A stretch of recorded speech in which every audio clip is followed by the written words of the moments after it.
can start with the last chapter where we talk about nulls, feedback control, in the sense that we can use that as an implementable output feedback.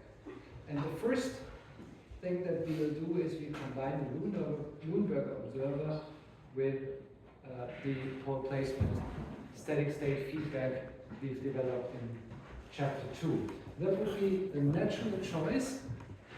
Combine the two things and we'll see whether it works. If we talk about that, then this would be a dynamic output feedback, right?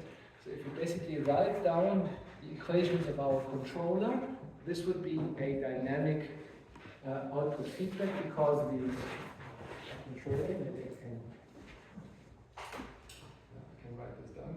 So this would be the Lundberger observer. So basically this part,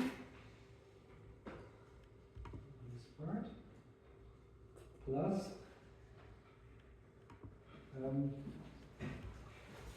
pole placement state feedback.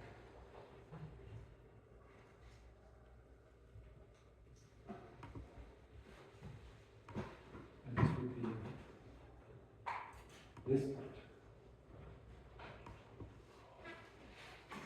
This in total is a dynamic output feedback.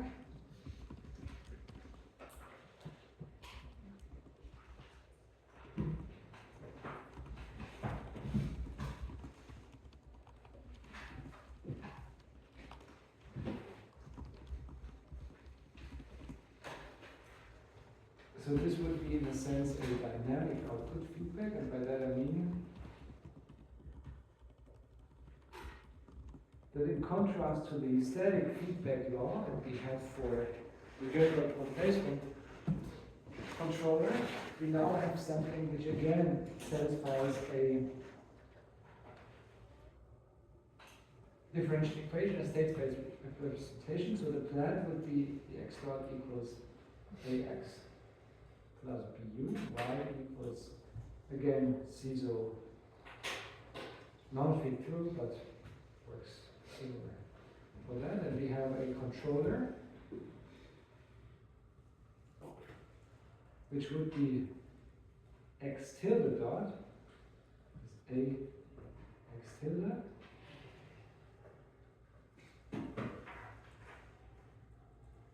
and maybe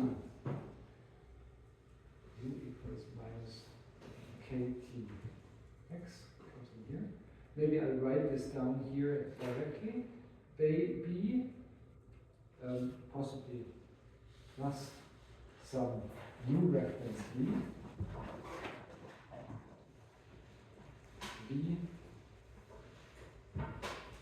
minus ktx plus L, this fashion. In fact, this would be tilde. L y minus y tilde. Y tilde equals ct x tilde. Question?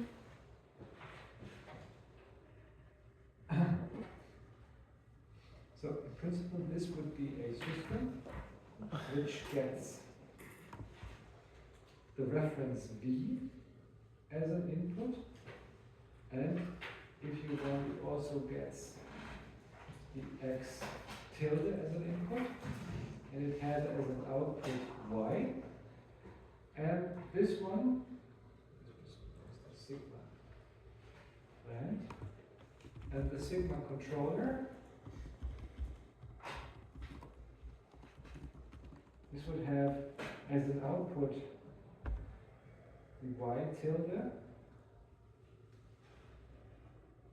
Well, in principle, we don't even need that as an output. We could just simply say the x tilde, because y tilde is a part of x tilde.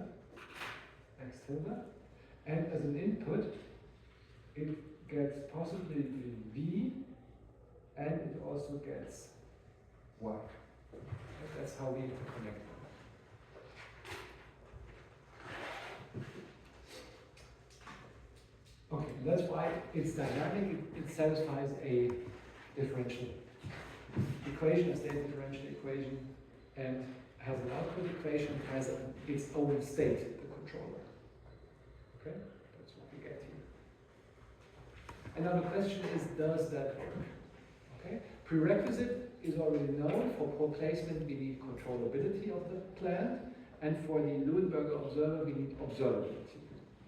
At least we need stabilizability and detectability for this to work. Okay, well, how do we analyze that? To show that this works, well, we certainly have to look again at the error system, right? We know that already, the error dynamics. E equals original state minus reconstructed state.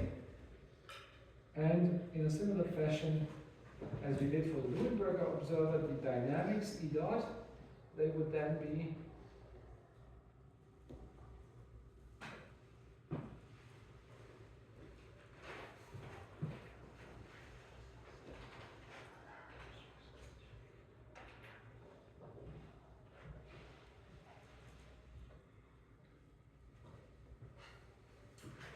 we just plug it in, it would be x dot minus x tilde dot, and what remains?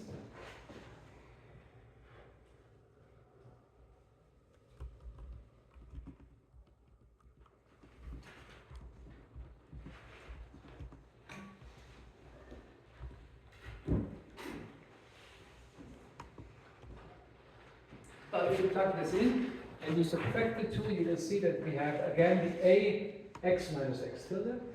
All the input part, the b times u, cancels because it's the same input, and we will still remain the a minus ic. So it's the same error dynamics as for the extended Leuenberger observer, because everything that changes is basically it's the Leuenberger observer just with the feedback, but this is in the input, therefore it doesn't change at all. So it is also a minus this is that all Ct times E, so it's still autonomous aerodynamics, linear autonomous aerodynamics, that is good. And now the question, how to bring this together? We have basically a system, this fashion. We set up an augmented system which contains the original dynamics and the error. So we combine this, dot and dot, x and e. So this would be the augmented system,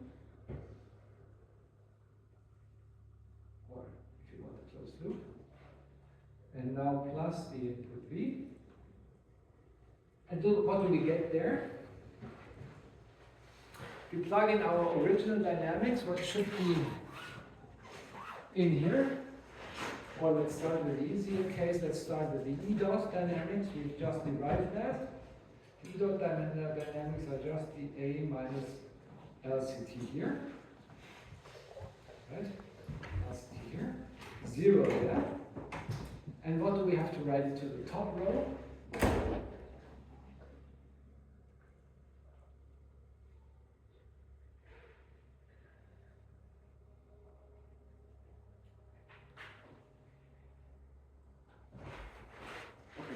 What's in here?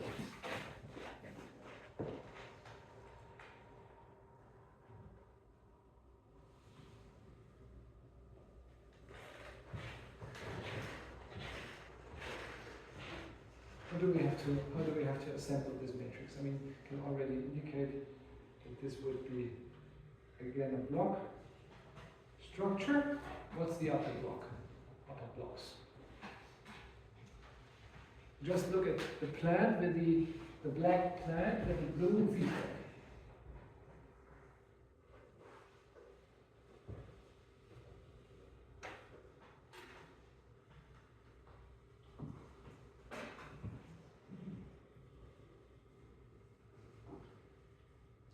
What do we get?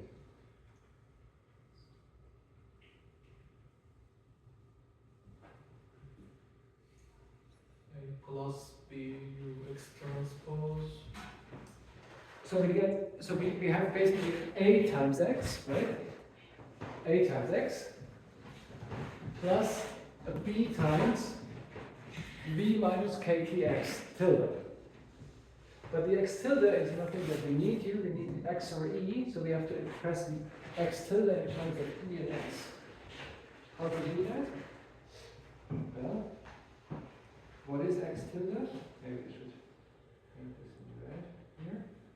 X tilde from this equation would be X minus E. X minus E, exactly. And thus, we get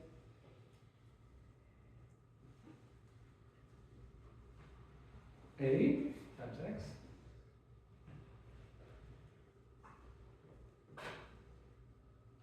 minus B KT, right? So I plug this in here, B times V, you have to write this down, minus B KT X tilde, which is X minus E, so we get A minus B KT, we get B times V, and we get top right block.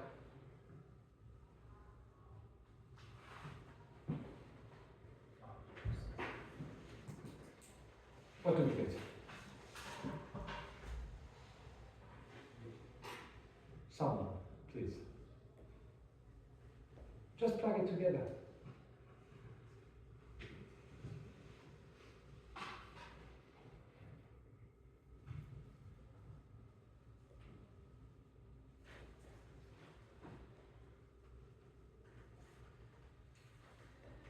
X dot equals AX plus B times minus KT X tilde plus V equals AX plus B times V minus B times K tilde X, and now, what else?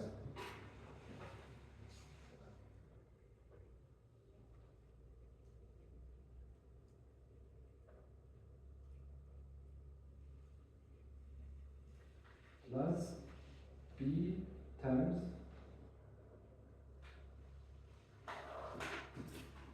K transpose times E. Just plug it in. Write it down on a piece of paper. It's just plug it in.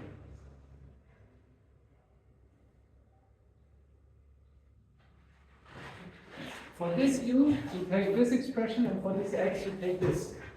Okay? Nothing more than this. So here we have in this case, A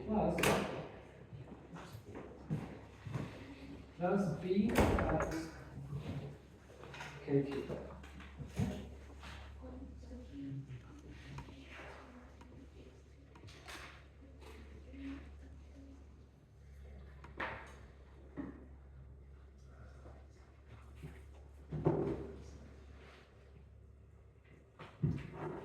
Not clear? Or is it clear? I need some reaction here, please.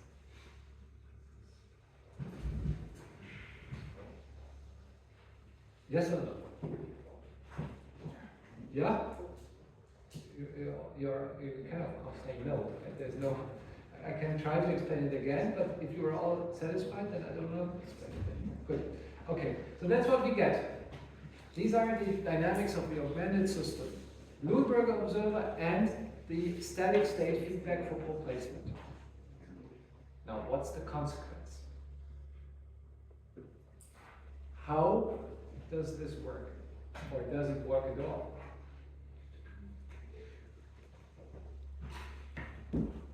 Any ideas?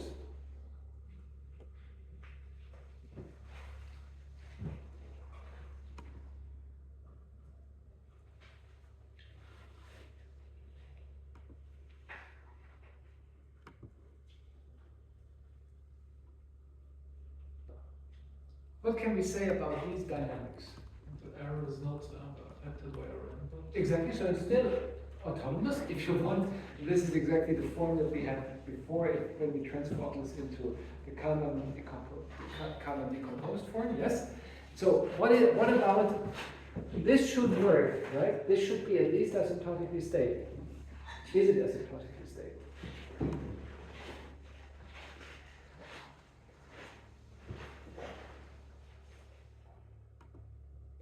Any ideas? By looking at this.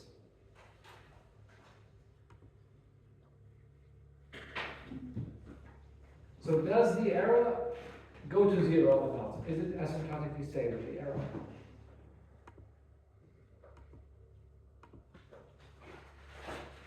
This part of the dynamics, the lower part. Asymptotically stable or not?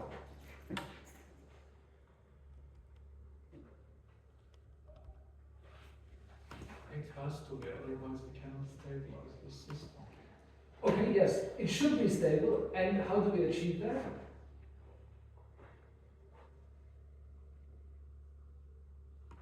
Well, this is just the Leuenberger observer, right? So how do we achieve it? Yeah? We have to set proper values while. Exactly. I mean, we have to specify what the dynamics should be, and certainly we only take asymptotically stable dynamics.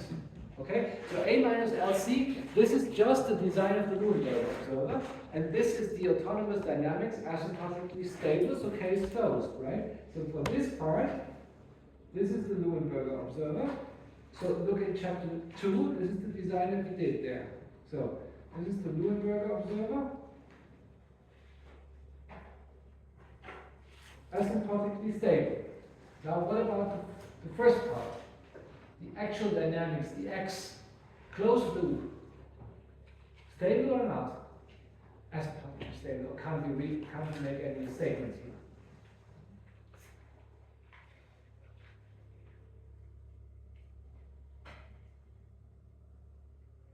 Any ideas?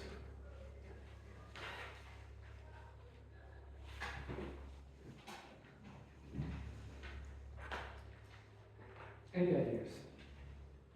Please. Yes? We can make it stable, even if it's not stable, we can make it stable by choosing a proper K. Okay, so indeed this here, maybe I should have taken blue for this one, but anyway. Let's do it like that. Sorry. I make this red again, so this should be the Leuenberger observer. This was the feedback. This was the pole placement. Okay, that's the pole placement design, also chapter 2.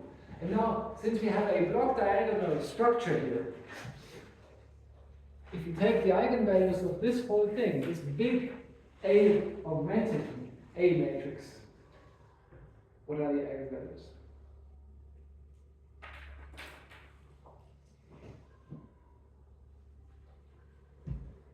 Like the diagonal terms of the minus sign. It's the union of these eigenvalues, the pole placement, and the eigenvalues of the Leuenberger design, both of which we have specified, both of which we can make arbitrarily stable and follow any desired pole placement we want.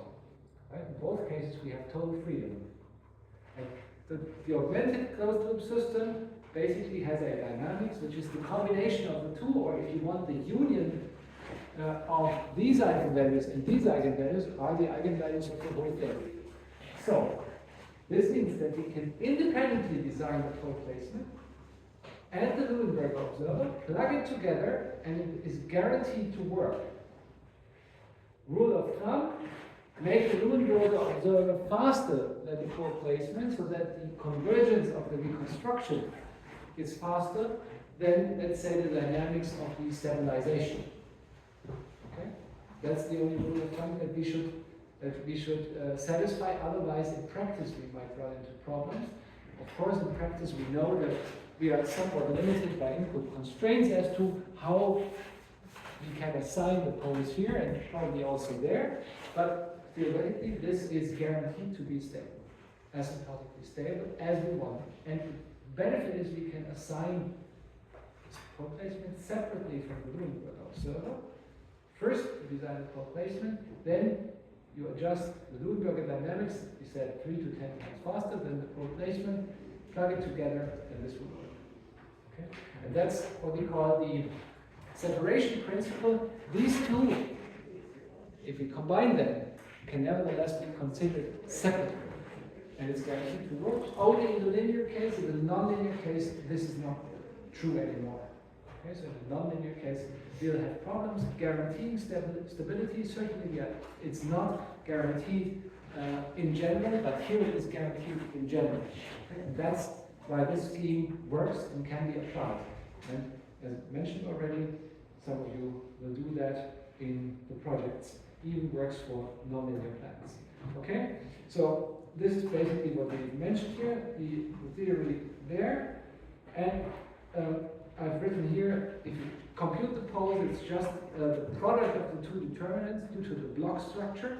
And this means the eigenvalues are the union of the eigenvalues of the pole placement and the observer, and thus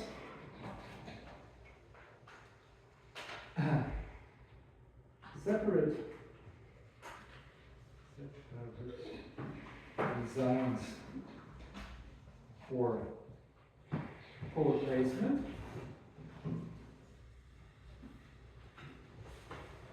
and Leuenberger observer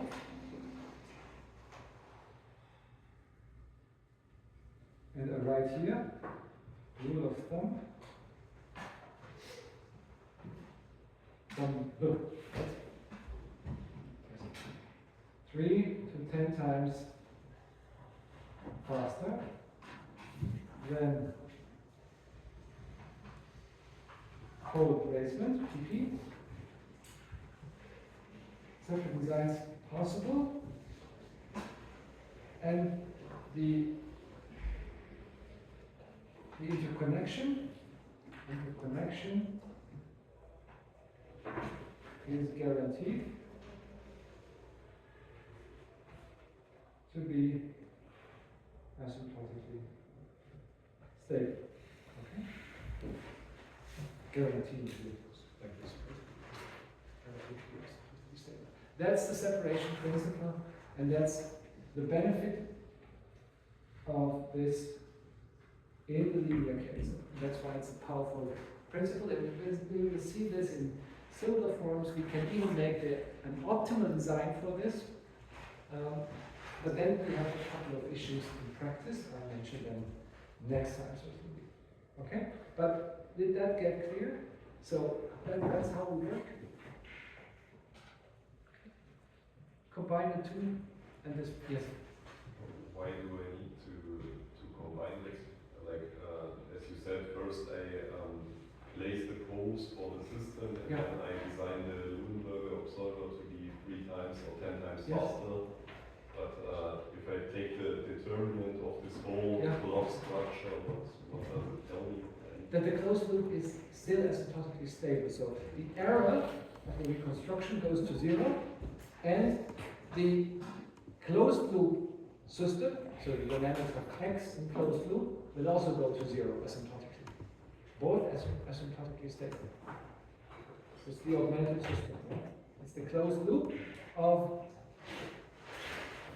the plant with feedback. So this is the closed loop plant dynamics, and this is the error dynamics of the observer. Error will go to 0, E will go to 0, X will go to 0, asymptotically, and in the way that you've designed the K and the L. So then I get like new eigenvalues for the closed loop system. So there will still be the individual ones. Okay? In the dynamics, you will see, of course, this cross term.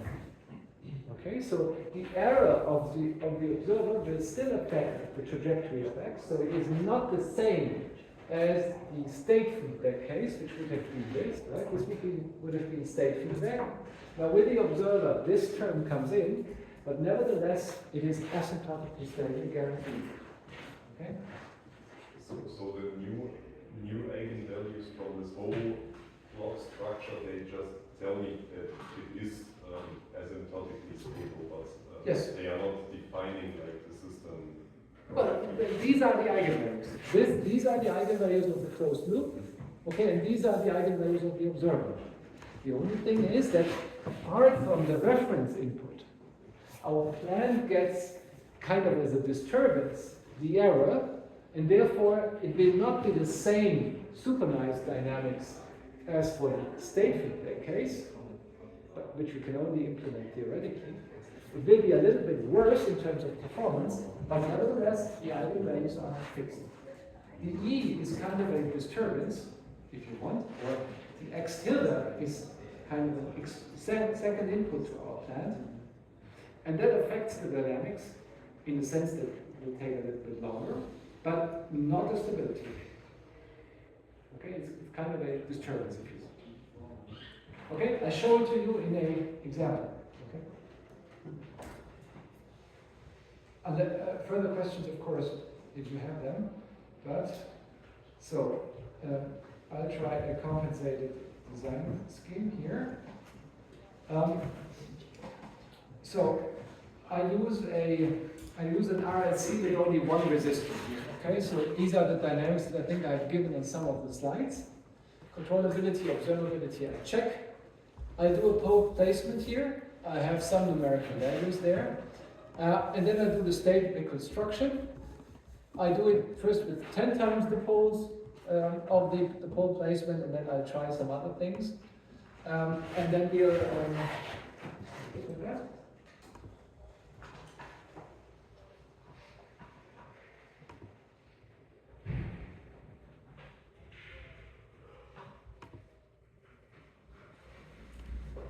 So first of all, with these parameter values, they might be, I mean, we can change them. There's, I don't know exactly why I chose them, just some parameter values. You can see that the eigenvalues of the closed loop, so this is this here, EV, these are the eigenvalues. I think we have looked at them last time already. So asymptotically stable, complex conjugate, so it's an oscillatory RLC, and a very high oscillation frequency using these parameters. Okay, that's what we have as planned. Now we can decide what eigenvalues we want for the closed loop system. Okay, so we can assign eigenvalues like -100 to -200. So something like 20 times faster and non-oscillatory, theoretically possible. Okay, so this would be. With a factor of 10, I use the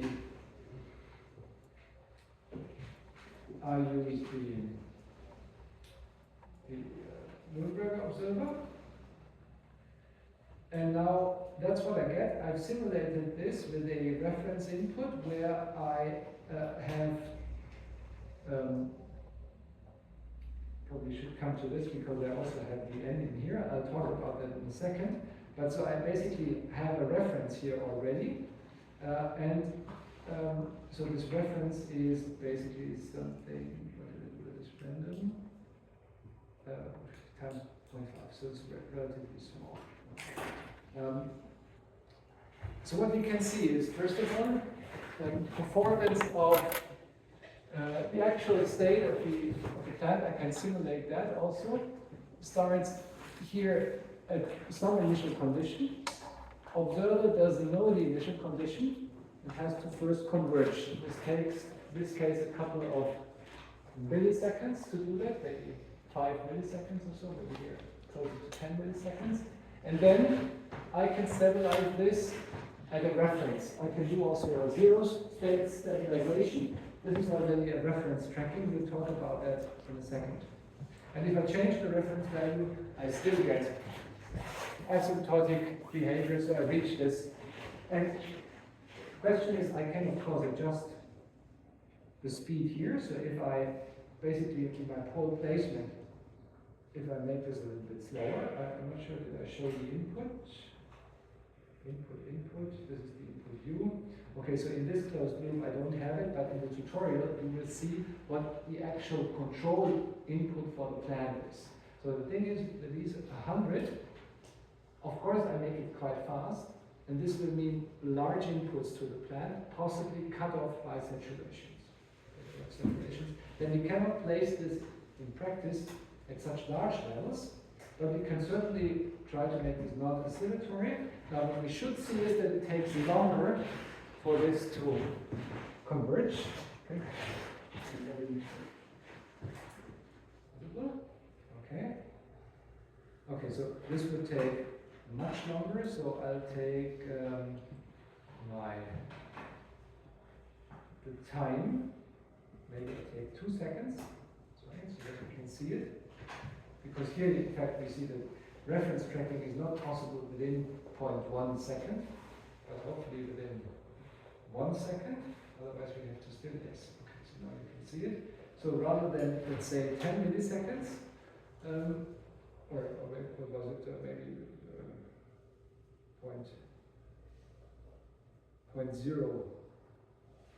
0.05, now it probably takes 0.5 seconds to reach the set value. Right? So that's if I change the pole placement dynamics. Slower or faster convergence. And of course you can also make this oscillatory if you want to place here the poles. You could of course also make this a design, I don't know, 5J minus 5J. So if you make this oscillatory complex conjugate again, then we should see the oscillation. The question is, of course, is this desirable? Are there cases where you would accept oscillations? Probably only if you get the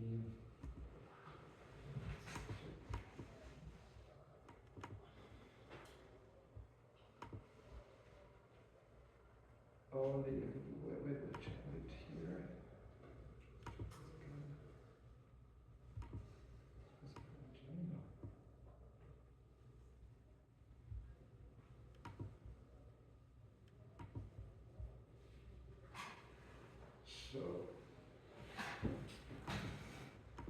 So we should see a little bit, maybe 50 and 60.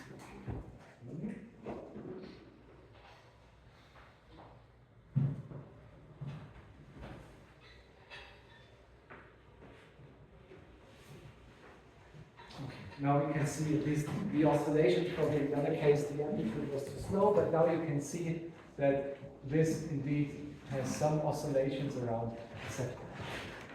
Okay?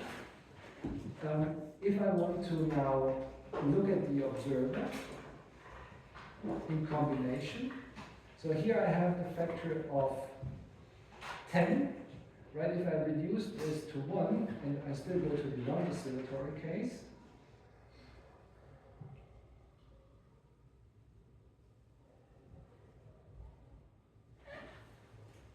so what we will see is it still works, but we get a very large overshoot, right? So you can see that the convergence takes longer. This affects the dynamics here. And again, this might be something totally undesirable. So in this case, 1 to make them equally fast, not a good idea, right?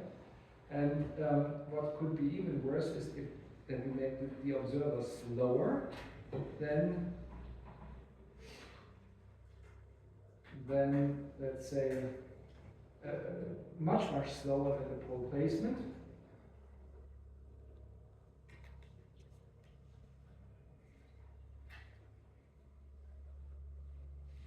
Okay, then you see it seems to be almost unstable, right? Certainly it does not work, right?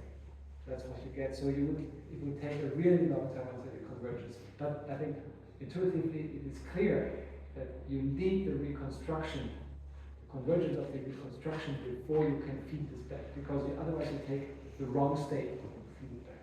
So just as a kind of play around, we can do this in simulation easily. You can see this does not work anymore. This was a very extreme case. But if you take something like 2 to 3, then you should already be on the safe side, and you can achieve that. So if you have something like 2, oops, then this should be very fine. Not too large reconstruction errors, and a nice convergence. Okay. And here, this is our tuning. We can play around with these and see what's the best combination. Later on, we will get guidelines for optimality. Okay. Before we do that, we'll discuss first of all what I introduced here already, namely, so far I've only mentioned stabilization. So in principle, what you should have seen here is, if I put in a reference input, I would go somewhere. If there is no V in my, if there is no V, then everything should go to 0. That's of course not the standard case that we have. The standard case would be, I want to at least have asymptotic convergence to a reference value. So the speed of my motor should be so and so many rotations per second. That's what I would want to achieve at least after some time. Okay? I don't want an error there. How do I manage to manipulate this scheme in order to get at least a set point tracking? Or, and that is possibly even the more, it's equally relevant, I would say, if I want to track a full trajectory.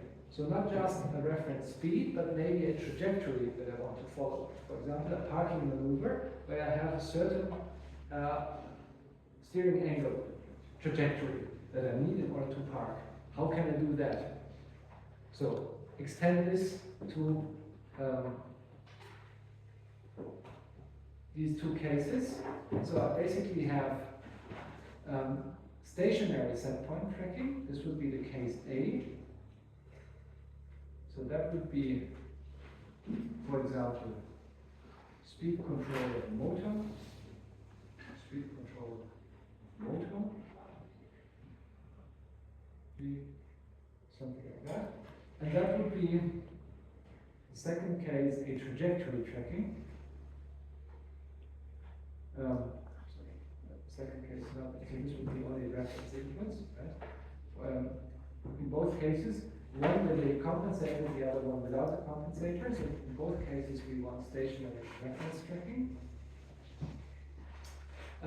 Then what I can do is I introduce a pre-filter. Okay, so this pre-filter.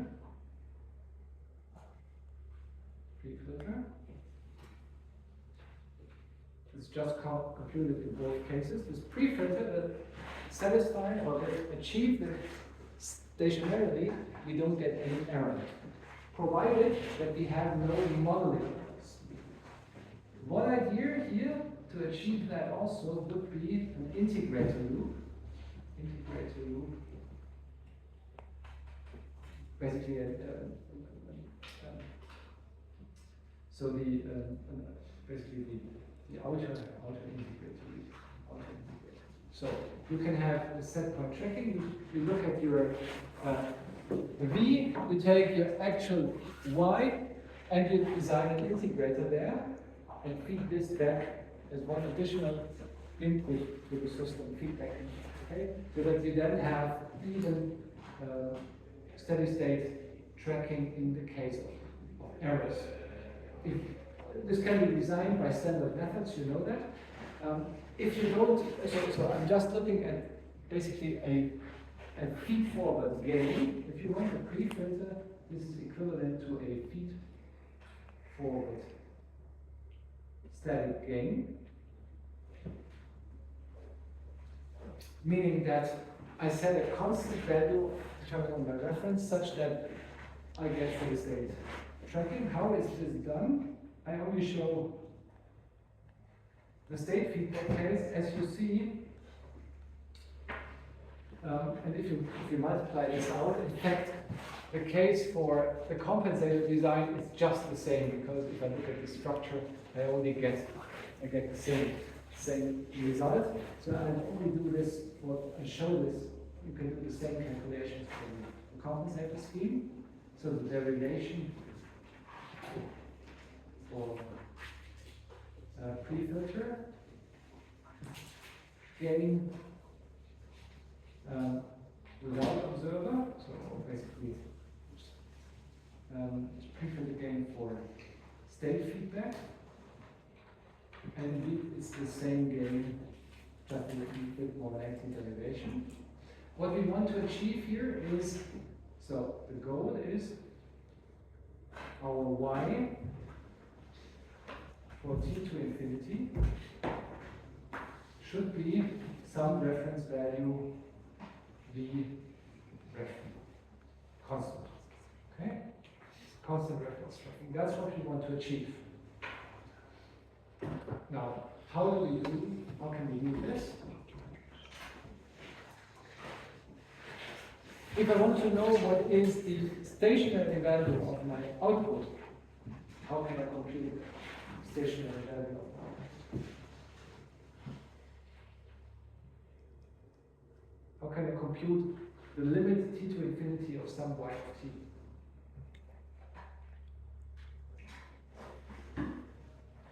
Even for a general signal.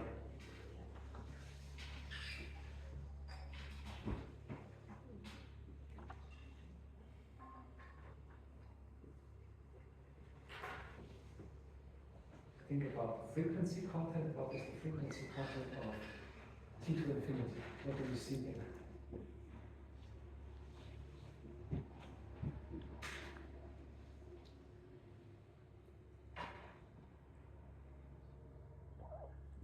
This is just a time signal, y of t, and if I wait for long enough, and I just want to know what's the final value of this. We're not talking about random ones here, okay? But even there, probably we could do something. It's just the DC component. Yes, the DC gain. How do we compute the DC gain?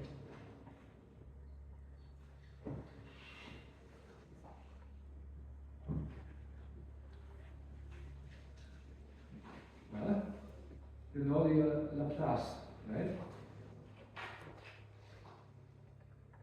This is it, right? So this basically tells us that we have to look at the Laplace transform s to 0, means in principle omega to 0, and you need the s time. Okay, that's what we need.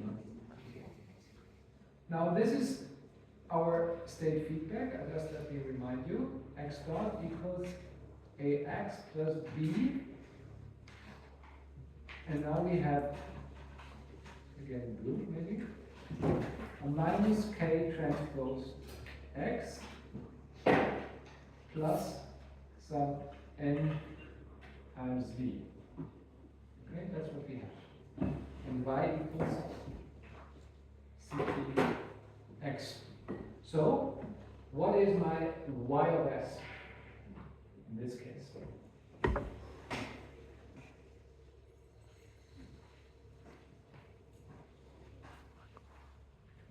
Kind of, if I do the Laplace transform, what's my y of s? We've done that in chapter 2. Okay, maybe not for the feedback case, but you can do it if you can do it in the general case. What's it? CTXS. CT. XS. Exactly, it's CTXS. And then if what do I plug in for x of s? I can do that, yes, it's CT x of s. And that's CT. Remember? How do you compute the transfer function of a LTI system?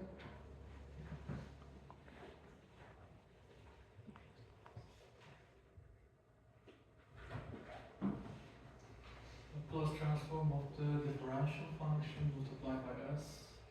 That's the way how you do it, exactly. Exactly. Let me show it to you. This is where we did that. Somewhere here.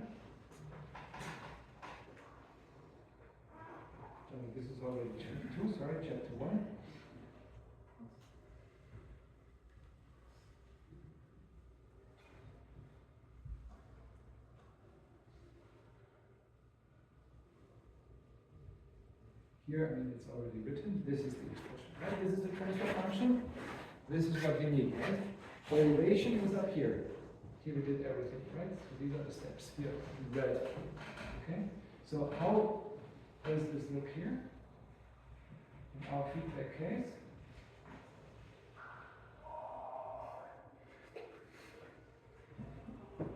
So this would be an S times I minus A plus B times KT to the minus 1 times B times N times V of S. Okay, that's what it is.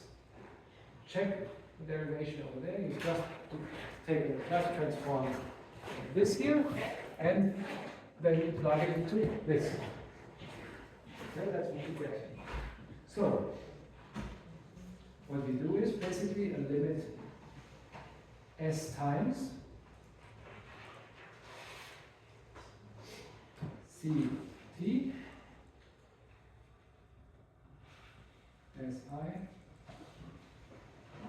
minus A plus BKT minus 1 B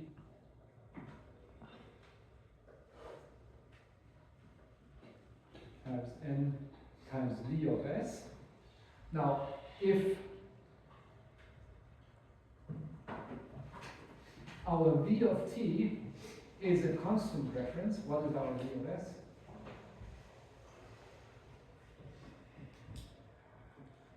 So what's the V reference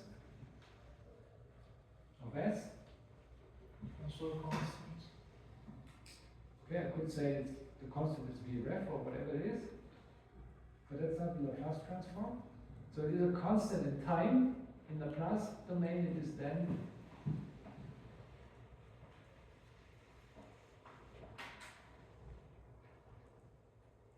I have a constant time signal. What's the Laplace transform?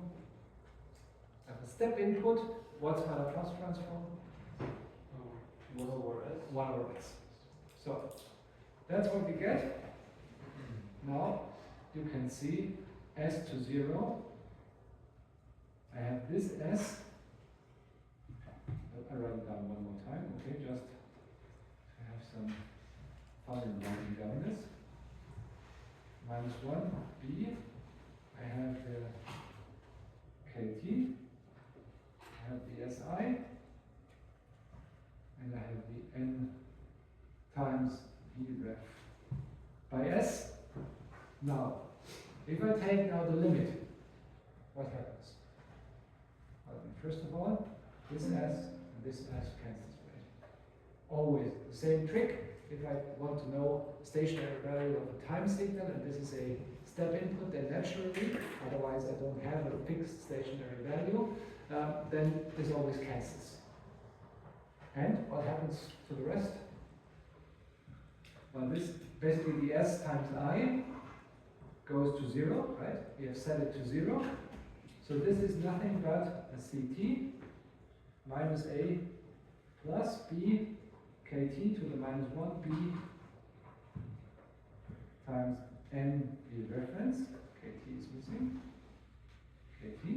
And this should be equivalent to basically our V reference, right? That's what we want. That's what it should be. The final value of our closed loop system, the plant, should be equal to the reference value. And therefore, we can see that the static prefilter gain N that we need for this can be computed as basically 1 over this whole thing, right? So this whole thing should be 1 over N. And this is achieved, so N equals basically CT minus A plus B KT minus 1 B minus 1. Okay? And in the scalar case, this is just a 1. Okay? So if you have your A, B, C, you have your feedback gain, okay? You can compute the pre-filter so that without any errors in your model and possible errors in the sensors, this is how you achieve a reference set for tracking. And you can do the similar calculation for the compensator scheme that's over there. And you will get these large expressions, but if you look at it, it's actually exactly the same state. Pre-filter gain, so that's what you get on. Okay? And that's nothing but what I have done here. So I've set this n to be exactly this here, and I therefore get reference tracking. Okay? Without errors, if I want to make sure that I get this even in the presence of disturbances, modeling errors, and so on, add an auto-integrated loop, and then you get it also. Possibly choose the feedback gain. You can interpret this also as a big feedback then. You get one additional state due to the integrator. You can also design that such that the overall system is stable, right? Okay, so that would be, I call it the relatively easy case, but nevertheless a practically relevant one that I want stationary set point tracking. Now the question is, what do I do if I want a reference tracking? So something that happens, for example, parking the car, maybe moving the robot would work, it can work in a similar fashion, but it's a nonlinear system, but nevertheless the same principle applies there. What do I do for reference tracking?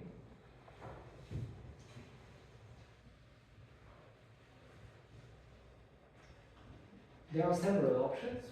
We will talk about two of them. One would be what we call model predictive control, but that's next time when we talk about optimal control. There is one other analytical possibility to do that, and that is what is called flatness-based control. And I'll show you this for linear systems. I think I've mentioned that. If you look at the wiper blades of your car, and they are by the biggest German automotive supplier, then they are controlled using flatness-based control. Okay? So that's, even for such a very basic system, you have a nonlinear controller, okay? Possibly with a Kalman filter, and you have a very huge system identification so that you get the right speeds depending on how much rain there is. So this is maybe a typical example of over-engineering, but that's where flatness-based control is applied. And then apart from that, you could call a robot controller, if it's a reference trajectory, you could call this also a flatness-based design, because computed torque, for those who did the advanced robotics course, computed torque is nothing but a flatness-based control. Okay. So what is the idea about flatness? The idea about flatness is find a suitable coordinate transformation of your system such that it has, that's the practical consequence, relative degree n. That means the input is only visible in the nth derivative of your output and not before that. If you do that, you can parameterize your state, input and output by this virtual flat output, and you can design a reference trajectory. In this, you can design the reference trajectory, you can basically invert the system. Okay? So the idea here would be that I can find an analytical expression for my input-output relation, which I can basically invert so that I can write the input can be computed in terms of my given reference output. So I have my trajectory for parking or for moving the robot, and this trajectory I can analytically convert into the suitable input such that the system will follow this reference in the ideal case. That's the idea. So find a parameterization, or that means a state transformation such that I can express my input in terms of the reference in an analytical fashion, which basically would mean that I can invert the transfer function. And you know that I cannot invert the transfer function right away. Why?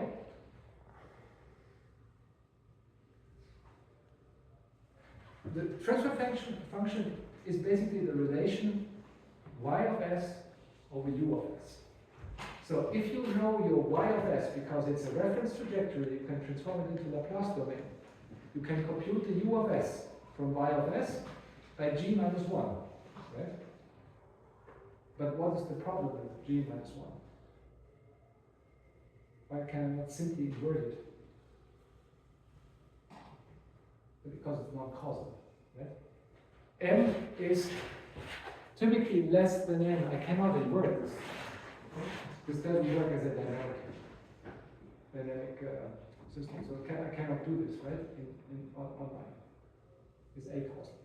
So I have to find a different possibility, but the effect is as if I would invert it. Okay? Now, I mentioned we need the concept of a relative degree there. The relative degree tells us in which time derivative of the output the input appears. Okay? So this is basically the order of the denominator polynomial of my transfer function minus the order of my numerator polynomial. So the n minus m is r. Compute this by, here in this case, if I have a time domain, no feed through. So if I feed through, I have directly n minus n equals 0. Relative degree 0 would mean feed through. Okay? So feed through, r equals 0, because n equals a. Now, if it's no feed through, then the relative degree is at least 1. So if ctx, then I take the derivative. Y dot is ctax, we've done that in the observability case, plus ctb times u. If ctb is unequal to 0, relative degree 1. If it is 0, then relative degree at least 2. So you can always compute the relative degree. Okay? Either looking at the transfer function or by just differentiating the output. One of the two. Now, an output is called flat if it has relative degree n. Okay? So that's the maximum degree that I can have. Only in the nth output I see nth derivative of my output, I can see the input appear for the first time. Okay? There is also the case that the relative degree is not uniformly defined, not in the linear case, but in the nonlinear case, namely that I have, this could be a nonlinear expression here, basically called a CTB or CTAB, the nil nonlinear analogy, then it might be not generally defined, but for our case it's always well defined. Okay? And if I can find such a, or basically I can find a flat output for a linear system, and that's basically a theorem, if the system is controllable. That's an if and only if. So what we've seen for placement, that we need controllability, appears here again. A system is flat, or we can find a flat output if it is controllable. Okay? That's good news because most of our systems are controllable. If they are not controllable, it's anyway much more difficult. So that's a very important thing. Controllability, if that holds, then we can find a flat output. How? Okay. That's given here. The flat output is a linear combination of our original states and can be computed by taking the last column of the inverse of the controllability matrix. Now, that might sound not very intuitive why this is the case, but let's have a look at this. Basically, that we can make an argument, we can better understand what's going on there.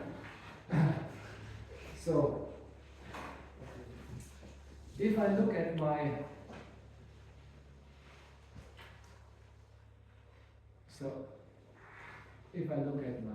y equals ctx, said that already, y dot equals ctax plus ctb times u up until yn equals ctan x plus cta a to the n minus 1 b times u if I say this is 0 and only this term is unequal 0. So this would mean relative degree r equals n would mean that the CT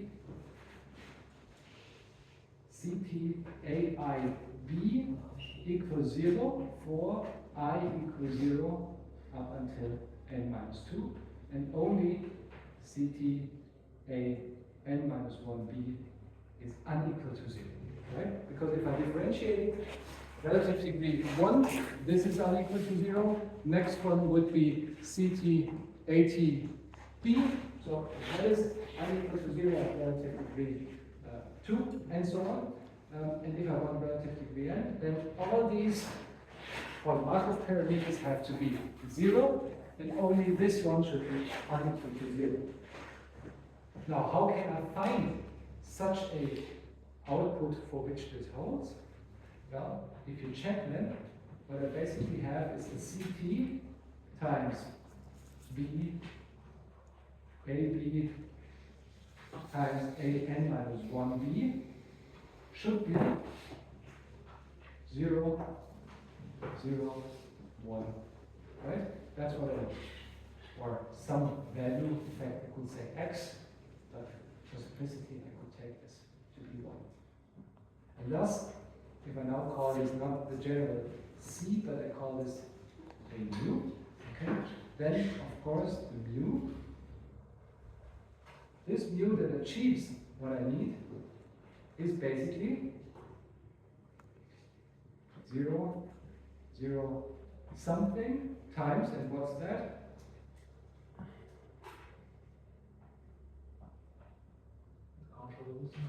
Exactly. This is PC minus 1. Okay, that's the reason. By just looking at the parameters, looking at the output, computing the relative degree, I noticed that this is basically, these are these parameters that appear in PC. Now, if I want to find the flat output, which is given by the correct mu, then this is computed in this fashion. And for simplicity, you can take for this x1, you can take any non-zero number. But why not choose 1, right? It doesn't matter. But you can choose any other one instead. Okay, so that's the reason why this is the formula how to compute this flat output. And now we see also why controllability is a prerequisite, because the controllability matrix has to be inverted, and this is only possible if the system is controlled. Okay? So then we can find the Z. What to do with the Z? Well, I show this briefly. This adds basically a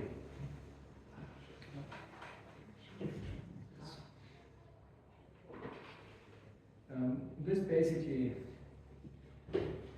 now yields a state transformation, right? So I have a state transformation. I say, first of all, my Z, this is the flat output, equals mu transpose times my original state. And let's say this is the Z and this is my X. Okay?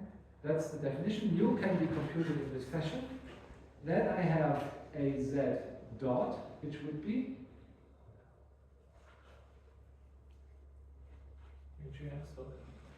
mu2 x dot, which would be mu2 mu t times ax plus a mu times b times u, which is 0, right? This is condition. Mu t b has to be 0, right? Because it's a flat output.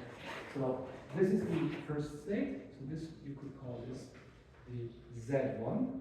This would be the Z2. And you can continue until Z,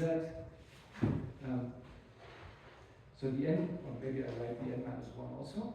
Zn minus 1 would be the mu t n minus 1 x, and mu t a n minus 2 times b times u, but that's this last 0, so it does not appear, so this is all we get. And now the last one, Zn, this now would be the mu t times a n x, and now the input will appear, mu t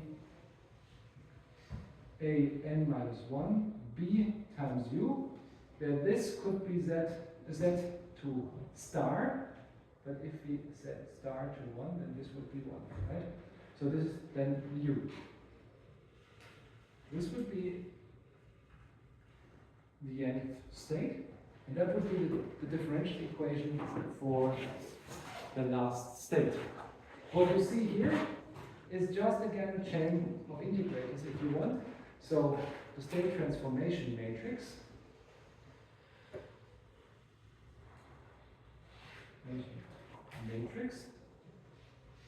so basically a z, which is a z1 up until zn, which is a t times x, would be, this would be a u t times identity a up until a n minus 1 times x. Right? This is the state transformation. You can invert this, so if you say that this is basically the x, would be then this inverted times z, so I can get this expression also. And what I can see here is the parameterization of my input in terms of the flat output. So basically, for this x, I plug in basically my inverse of this. So I can write this down as an equation for my u. Okay, so the u.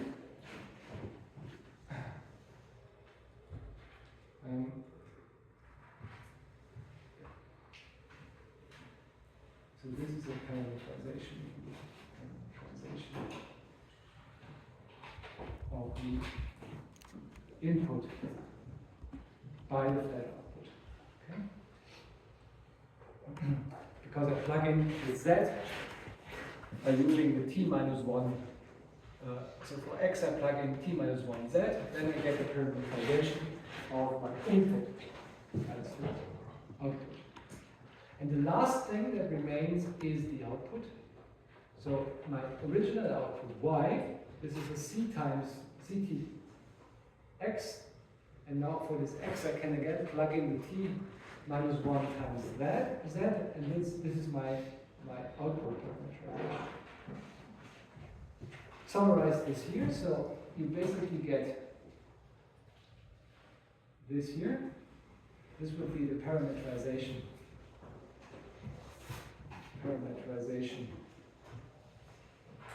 of the state by the flat output. You get the equation for the input, so that's the same thing that we had here. And that would be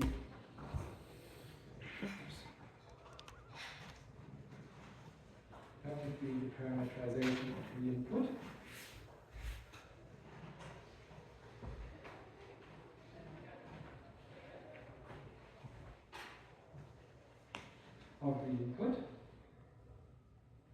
And then we get the parameterization of the output, just plugging this in.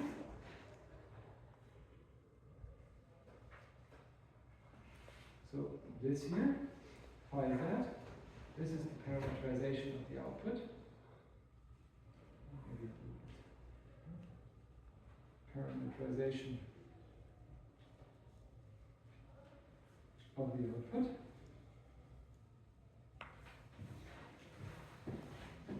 And we can do that. Important thing here, this here, the parameterization of the input, this is a differential equation in Z from the nth order until first order. Okay? This is the internal dynamics, and if I have non-linear phase that is right-hand plane zeros, then this would be an unstable differential equation. But the thing is, we only have to compute this forward in time, or backward, depending on how we start, for the length of our trajectory. So it might still be computable, but we have to take extra care if our system has right half plane zeros. Okay?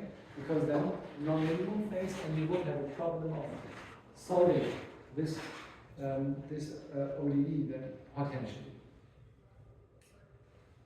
Okay, I will continue with this next time, or I will bring this up again, but just to illustrate how this can be used. So the idea is, I can do two things. I can either plan my reference trajectory in my flat output. This would mean that I know this trajectory in the flat output. I have to basically, well, the flat output possibly has to have some physical meaning there. Possibly in many cases, this will not be possible. But if it was possible to compute the reference trajectory in the flat output, I can use the phi u to find the corresponding input for my system with which it will follow this reference, basically the one. Okay, so then I use that, add this as an input to my system, and I take either the y or the x, compare this to my desired state from zd. I can compute the xt, my desired state.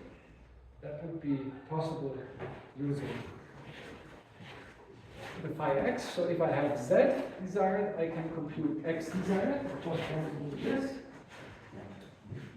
And then I use some controller, possibly an optimal controller, we'll also talk about that, to get basically a feedback path. So this would be the feed-forward path, and this would be the feedback path.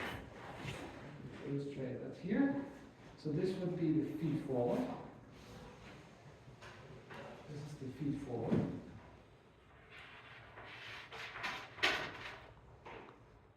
And you can see that this is, of course, more complicated than for the set point tracking, and that would be the feedback.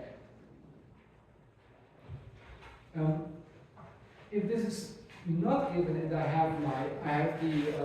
only have my trajectory in terms of my actual output, and this will be the standard case, I have to use the parameterization of this of the output, this one, to compute from a desired YD my Z. Okay, so I get a ZD from here, and again I can do the same feed-forward path, but now I can use a very simple feedback, for example, the PI controller, a very simple PI controller, to basically compensate for any errors in my design, sensor errors, or whatever. So the main idea is the feed-forward path, which I compute using the flat output. This gives me maybe 95% of my control action. So this gives me the U that in case of no errors in the model and no errors in my sensors, they perfectly steer the system along this reference trajectory. Only for these errors and possibly unmodeled effects, I need a feedback path which can be computed in an optimal fashion or just as a simple PI controller, and this will work. And will give you very good performance also. So that's the idea of flatness-based control is used, for example, in process control also quite a lot, is used also for, you can use this for electric motors, whatever. I mentioned the case of the wiper blades. So this is used in practice, certainly not as often as PI control, and maybe also contains a PI controller, but it is something analytical which we can definitely do. Next time, we will talk about what this LQR is, namely an optimal control design.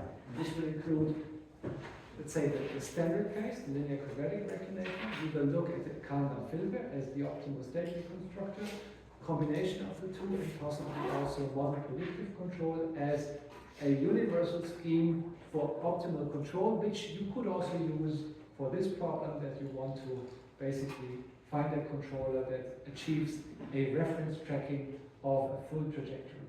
Okay, so that can also be used there. I will put this together on the big topic of optimal control, which could in principle be even larger, would probably deserve a full course on its own, and is certainly the controller scheme of choice in the modern world for complex problems. Okay, so that will be, I think, in 2 weeks' time. Next week we have the tutorial, which will feature at least the compensator design. Okay, so that is what you can then try out in practice next week. In 2 weeks' time, final lecture about optimal control. Okay, see you then.